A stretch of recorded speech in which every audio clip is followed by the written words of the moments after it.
سوات کی جھیل سیف اللہ میں سیاحوں کی کشتی الٹنے سے ایک ہی خاندان کے 7 افراد جاں بحق ہو گئے۔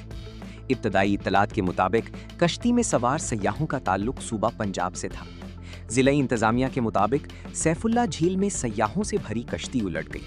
حادثے کے بعد ریسکیو آپریشن شروع کیا گیا، جس میں 7 سیاحوں کی لاشیں نکال لی گئی ہیں، جبکہ 2 کی تلاش جاری ہے۔ ضلعی انتظامیہ کے مطابق حادثے کا شکار کشتی میں ایک ہی خاندان کے 9 افراد سوار تھے۔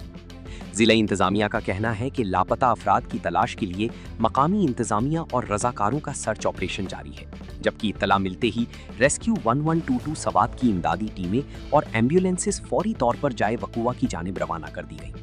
ریسکیو 1122 سوات کی ٹیموں نے موقع پر پہنچ کر ضروری امدادی کارروائیاں انجام دیں۔ ترجمان ریسکیو 1122 سوات کے مطابق تمام جاں بحق افراد کی لاشوں کو ایمبولینسز کے ذریعے کالام ہسپتال منتقل کر دیا گیا۔